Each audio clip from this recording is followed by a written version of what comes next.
Welcome back. It's Dion, your Sin City medium, and today we are talking about after the spiritual awakening process, what happens next, right?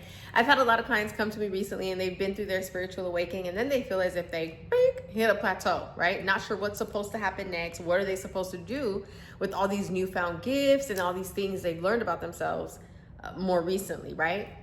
Let's talk about it. For one, Spirit is constantly guiding and training us. Earth itself is a training school. You can liken it to, those obstacle courses you watch on TV, and then you got like the coach or guide on the sideline, like, oh, do this, or, back up, run from 300 feet, not two. You need more running room to jump, or it's just like that. It's like watching somebody go through this obstacle course, and then the guide is on the outside trying to give them messages and hints along the way in order to best handle this obstacle course, right?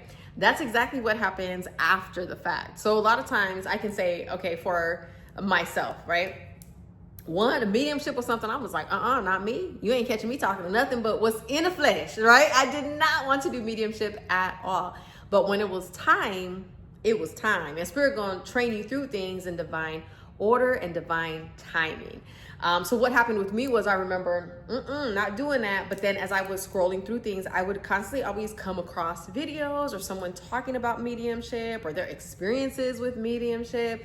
And in that way, I was like, dang, okay. You know what I mean? I already knew what it was, because the minute I see something pop up, 2-3 times, I'm like, okay, Spirit, where are we going with this? I already know that it is purposely being shown to me. The best of it, and then it was like the worst of it, right? Is what I had got and everything in between. So then one day now, I'm sitting there, and I had already, I consulted with my grandfather who is passed. I remember sitting on my bed. I woke up one morning and it was like 3 or 4 o'clock in the morning. This is something that is not unusual because your circadian rhythm, your body clock changes to that circadian rhythm of long ago. So you're waking up at 3 and 4 o'clock in the morning, right? I was like, okay. I was like, Granddad, I'm like, you got to come through, because I don't trust nobody else but you to come to me and talk to me. And sure enough, right? Mind you, I'm channeling messages anyway. So if I'm channeling messages from ascended masters who once lived on earth that are not here anymore, i.e. Jesus, Buddha, you know what I mean? Odin, all these people, why then can I not channel and speak to my loved one in spirit? Same thing, right? Absolutely. So I'm talking to my grandfather and I'm like, Granddad, come through. Like, if this is something I meant to do, you have to let me know. And sure enough, he gave me this whole paragraph, right?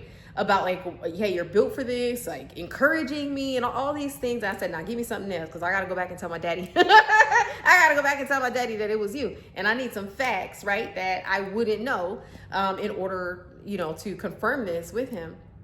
Sure enough, all of it, right? And I was like, dang. But after that, it was another plateau. It really wasn't anything about mediumship after that for a couple weeks. And then one day, I'm in session with a client. We're talking. Mind you, it's a love reading. It has nothing to do with mediumship. Obviously, it wasn't even a service I was providing at the time, right? And we're sitting there talking, and it comes to me, and I tell everybody, right side for me is information, left side is warning. I'll get tones and stuff before I pop off, right? I'll get a tone, and I'm like, don't do that, right? I get it. But in this session, we're talking, and then immediately it's dum dum dum, coming towards me, say something, right? And I'm like, so I'm like, who is this person around you? And I describe what I'm seeing. And he was like, oh, damn, oh, that must be my uncle. And then as soon as he says it, confirms who it is, the right person, all this confirmation comes over me. It's this wave of goosebumps, very strongly, more strongly than I normally get in readings when it comes to confirmation. It was exaggerated. And I was like, absolutely, that's exactly who it is, confirmation.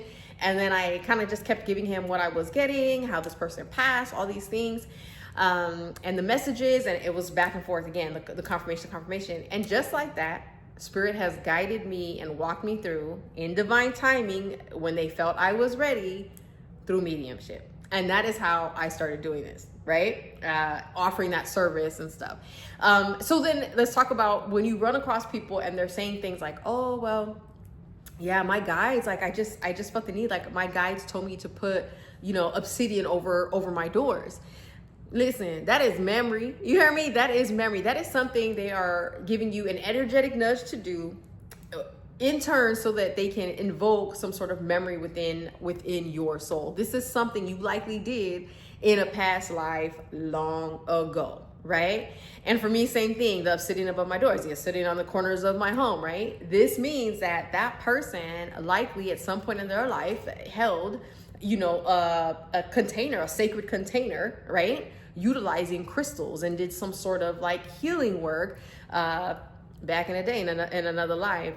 And yes, your guides will take you through these processes in order to invoke memory of the soul, right?